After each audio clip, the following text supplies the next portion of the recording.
I want us as a Republican Party to be pro-family in the fullest sense of the word. I want us to support fertility treatments. I want us to make it easier for moms to afford to have babies. I want it to make it easier for young families to afford a home so they can afford a place to raise that family. And I think there's so much that we can do on the public policy front just to give women more options. I like it. I like hearing the GOP start to talk this way because family is everything, so much more important than party or anything else. You want to save a country? Save the American family. Joining me now, my friend Mike Cernovich, who talks about this stuff a lot, author, filmmaker. Go subscribe to his Substack, which is outstanding, I should note.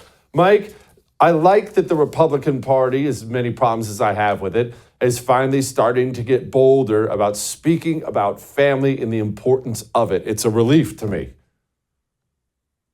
Yeah, they used to talk. They used to talk about it, and then suddenly it didn't become an issue, right? James Dobson focused on the family, even if he was at the time way too conservative for me. But now I look back and think maybe those fundies had a point, because a lot of the stuff that they would talk about and you would dismiss, especially when you're younger, came to fruition. So yeah, it used to be focused on the family. Everything was about family values, and then it became about tax cuts, a couple percentages here and there, which is great. I'll take a tax cut, but getting people to believe in your political party is very difficult when that is your sole messaging to people is, hey, we'll save you 5% this year, which again, I'll take.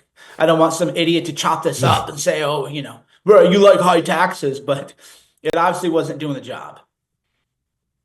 Mike, why did we become the party of tax cuts? How did that happen? And again, I'm with Mike. Please don't raise my taxes. Like, I'm all about the tax cuts, but why did we ever get away from it? What happened that pushed us away from it? It was definitely the Chamber of Commerce Republicans. That's what brought in open borders. That's what brought in cheap labor. Mitt Romney, Bain Capital. Paul Ryan loses Wisconsin when he runs as VP. Trump wins Wisconsin twice, maybe 3 times, depending on who you talk to. Of course, Republicans lose twice to Obama, which shouldn't have been a difficult victory to obtain. But yeah, we allowed the corporate side to control and dictate policy. And if you're the corporate side, or if you're these Republican senators, you don't mind losing because the money's still good. You're playing both sides. You're getting like the VIG, right? Sort of like those, when people gamble, the real winners aren't the people who win the bet. The real winner is always the house, right? You're working that. And that was what the Republican Party largely was and was going to continue to be. Because if Trump had won in 2016, I always laugh at these alternative histories where they said, well, now, of course, they look stupid because Trump won the popular vote. But people need to remember that we were being told as early as a year or two ago, gosh, it's too bad that Hillary didn't win in 2016, because then in 2020, they would have had Paul Ryan or some great Republican would have won in 2020, when in fact it would have been the end of the Republican Party as we know it. Gosh, could you imagine 4 years of Paul Ryan, how freaking worthless we would be. Mike, why are families the building block of a country? I mean, I've put it in my own words already on this show, but what is it about a nuclear family that makes an entire country better? I mean, it's been said, I'm not the first one to say it, of course, but the most patriotic thing you can do is go marry somebody and stay married and make a bunch of babies and be there and raise your family. But why? Well, it's an investment in the future. The question is why goes into religion or a meaning of life issue that a lot of people don't realize until they're there, right? You think, I remember when I had my first kid, we had a picture. My wife kind of took a picture because I was a little punch drunk. It was an interesting moment, but I'd also thought, what in the world have you gotten yourself into? Everything was pretty easy in your life. So I think that goes to the trend of how the Republican Party lost touch with family. Is a lot of people, myself included, I don't pretend to be above these failings, had an extended adolescence. You see that a lot where there's an emphasis on fun. Oh, that's fun. Everything's fun. Everything's about fun. But eventually the men are going to hit the wall too, where nothing is really fun anymore. And then you're at home alone at night. People like to caricature what J.D. Vance said about cat ladies. And of course, he didn't say what was reported, but there is a type of a cat man too. And it's a bit more of a bleak outcome for men because women are more social. So the man, oh, I'm going to have fun. I'm going to enjoy my life. I'm going to listen to all these red pill podcasts and talk about how women, shouldn't vote, and we hate the women and everything. And that's kind of cool when you're in your 30s, maybe. I mean, I don't think it's cool, but you can get away with it. But you're gonna hit the wall too, man. You're gonna be the cat man too. Yeah, and men are choosing this a lot now, Mike, and I hate it because you mentioned something that I've really noticed a lot. Maybe it's picking up. Maybe I'm just getting older and I notice things more. In a lot of young men who are very understandably despondent, they're angry, their life isn't what they want it to be.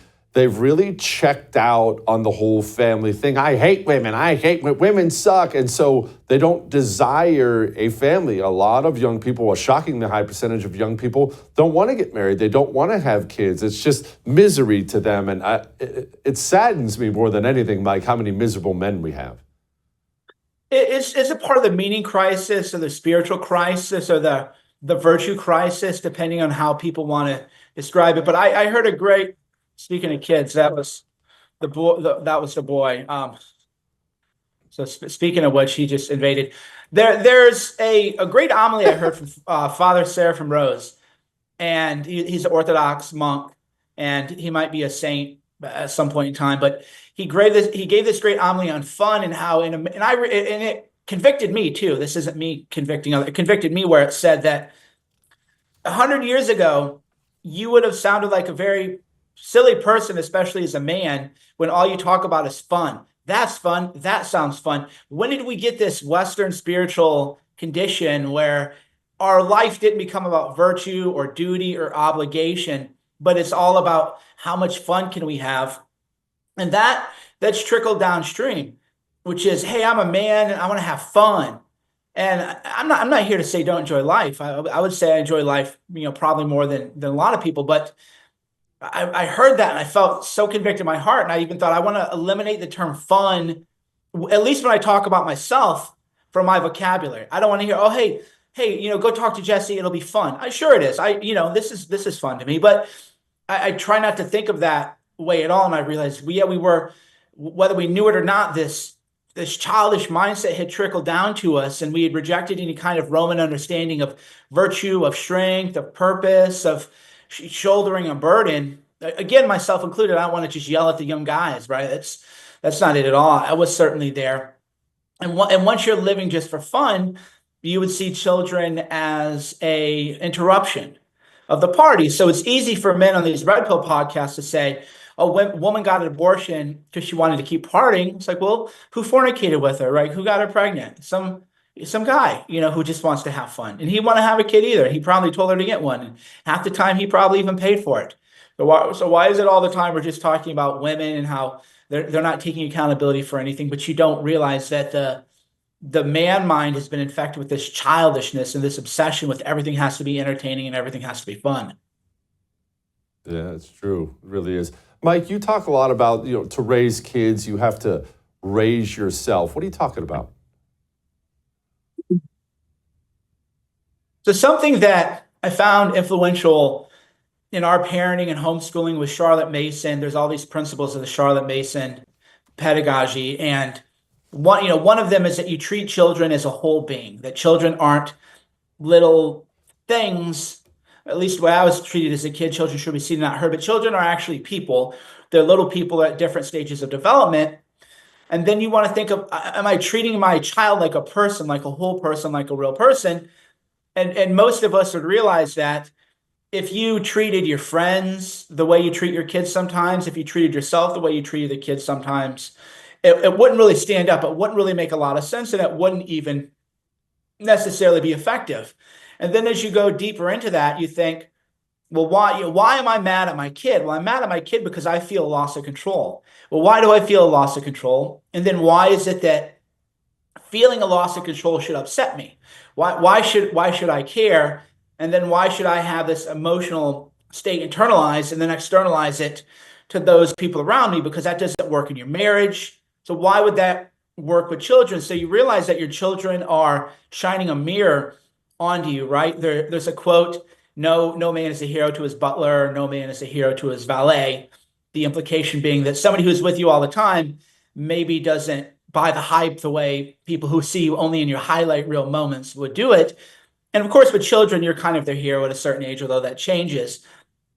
But what I found with children is that they're a mirror unto you. So one example that's kind of stupid, but I remember my kid would come up and be like, "Hey, Dad, let's get some chocolate in the fridge."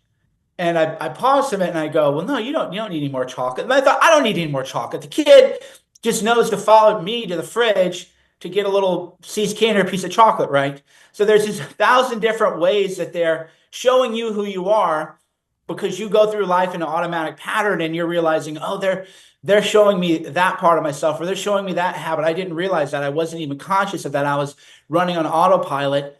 And then you realize that most of the time you're upset with your kids, it isn't that they've done some irredeemable sin that really, because as a father, you sometimes have to lay down the law. Everybody knows that. We're not denying that. But sometimes you realize, what, I'm just in a bad mood. I'm just in a bad mood. And this has nothing to do with my kids. So I need to figure out why I'm in a bad mood, and why am I going to let my emotional state dictate how I even feel right now, let alone how I parent. So there's this constant feedback mechanism happening as you raise children in a way that's very intense. And I think that's why people find parenting challenging.